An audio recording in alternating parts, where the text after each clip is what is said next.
Bismillahirrahmanirrahim. Assalamualaikum warahmatullahi wabarakatuh. Perkenalkan, nama saya Maizaratul Maulida dari PGMIF. Jelaskan tentang intelijensi. Yang pertama yaitu pengertian intelijensi. Istilah intelijensi dapat diartikan dengan dua cara, yaitu dengan artian luas dan artian sempit. Yang pertama yaitu dengan arti luas. Kemampuan untuk mencapai prestasi yang di dalamnya berpikir memegang peranan. Prestasi itu dapat diberikan dalam berbagai bidang kehidupan seperti pergaulan, sosial, teknis, perdagangan, pengaturan rumah tangga, dan belajar di sekolah. Yang kedua yaitu arti sempit. Kemampuan untuk mencapai prestasi di sekolah yang di dalamnya berpikir memegang peranan pokok. Intelijensi dalam arti ini kerap disebut kemampuan intelektual atau kemampuan akademik. Nah, intelijensi menurut para ahli. Yang pertama yaitu menurut Wichles mengemukakan intelijensi adalah kemampuan untuk bertindak dengan mencapai suatu tujuan, untuk berpikir secara rasional, dan untuk berhubungan dengan lingkungan secara efektif.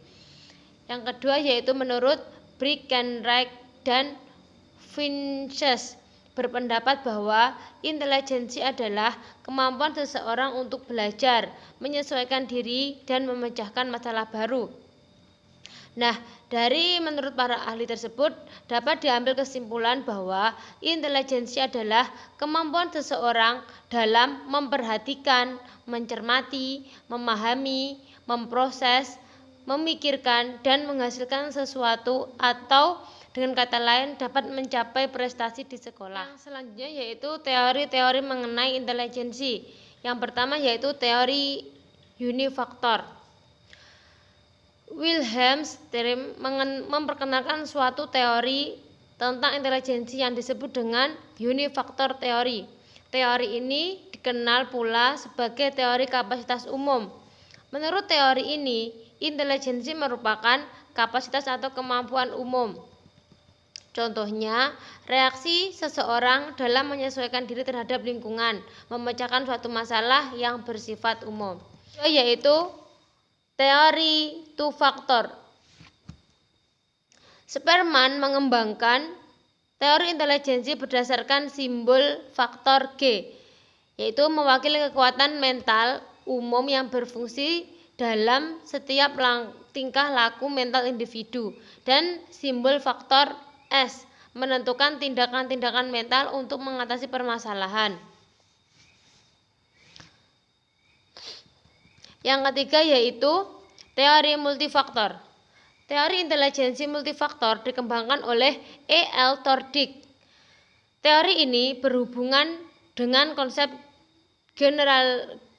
generality atau faktor G. Menurut teori ini, intelijensi terdiri dari bentuk hubungan-hubungan neural antara stimulus dan respon. Yang keempat yaitu teori primary mental abilities. L.L. Thurston telah membagi tes-tes mental serta teknik-teknik statistik intelijensi menjadi 7 kemampuan primer, yaitu yang pertama, kemampuan numerikal atau matematis. Yang kedua, kemampuan verbal atau berbahasa. Yang ketiga, kemampuan abstraksi berupa visualisasi atau berpikir. Yang keempat, kemampuan membuat keputusan baik induktif maupun deduktif. Yang kelima, kemampuan mengenal atau mengamati, dan yang terakhir kemampuan mengingat. Teori yang kelima yaitu teori sampling. Godfrey H. Thompson mengajukan sebuah teorinya yang disebut teori sampling. Teori ini kemudian disempurnakan lagi pada tahun 1935 dan 1948.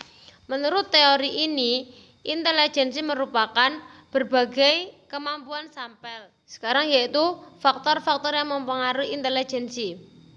Menurut Bailey, Faktor-faktor yang mempengaruhi kemampuan intelijensi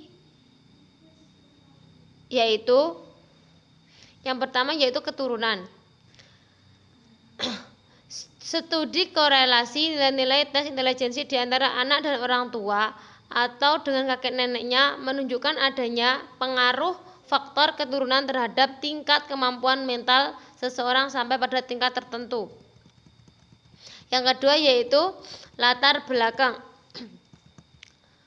Pendapatan keluarga, pekerjaan orang tua, dan faktor-faktor sosial ekonomi lainnya berkorelasi positif dan cukup tinggi dengan taraf kecerdasan individu mulai 3 tahun sampai dengan remaja. Yang selanjutnya yaitu lingkungan hidup. Lingkungan yang kurang baik akan menghasilkan kemampuan intelektual yang kurang baik pula. Selanjutnya yaitu kondisi fisik. Keadaan gizi yang kurang baik, kesehatan yang buruk, perkembangan fisik yang lambat menyebabkan tingkat kemampuan mental yang rendah. Dan yang kelima yaitu iklim emosi, di mana individu dibesarkan mempengaruhi perkembangan mental individu yang bersangkutan. Pendapatan lain mengatakan bahwa ada faktor-faktor lain yang dapat mempengaruhi intelijensi, sehingga terdapat perbedaan intelijensi seseorang dengan yang lainnya. Yang pertama yaitu faktor pembawaan. Faktor pembawaan ini ditentukan oleh sifat-sifat dan ciri-ciri yang dibawa sejak lahir. Batas kesanggupan kita, yakni dapat tidaknya memecahkan suatu soal, pertama-tama ditentukan oleh pembawaan kita. Orang tua ada yang pintar dan ada yang kurang. Meskipun menerima latihan dan pelajarannya sama, perbedaan-perbedaan itu masih tetap ada. Yang kedua yaitu kematangan. Setiap organ dalam tubuh manusia mengalami pertumbuhan dan perkembangan. Setiap organ dapat dikatakan telah matang jika telah mencapai kesanggupan menjalankan fungsinya masing-masing. Yang ketiga yaitu pembentukan. Pembentukan ialah segala keadaan di luar diri seseorang yang mempengaruhi perkembangan intelijensi. Yang keempat yaitu minat dan pembawaan yang khas. Minat mengarahkan perbuatan kepada suatu tujuan dan merupakan dorongan dari perbuatan itu. Apa yang seseorang inginkan mendorong untuk berbuat lebih giat dan lebih baik. Yang kelima yaitu kebebasan. Kebebasan berarti bahwa manusia itu dapat memilih metode-metode yang tertentu dalam memecahkan sebuah masalah. Ciri-ciri perbuatan intelijensi. Adapun beberapa ciri-ciri perbuatan intelijensi yaitu sebagai berikut. Yang pertama yaitu masalah yang dihadapi banyak. Yang kedua, perbuatan intelijen sifatnya bertujuan. Yang ketiga, masalah yang dihadapi harus mengandung suatu tingkat kesulitan bagi yang bersangkutan. Yang keempat, keterangan pemecahannya harus dapat diterima. Selanjutnya yaitu dalam berbuat intelijen seringkali menggunakan daya mengabstraksi. Perbuatan yang intelijen bercirikan kecepatan. Yang terakhir yaitu membutuhkan pemusatan perhatian dan menghindarkan perasaan yang mengganggu pemecahan masalah yang sedang dihadapi.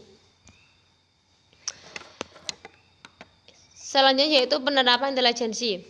Contoh dari suatu intelijensi yaitu apabila seseorang anak mengamati suatu lingkungan, misalnya sebuah kebun binatang, maka itu hanyalah sebuah persepsi.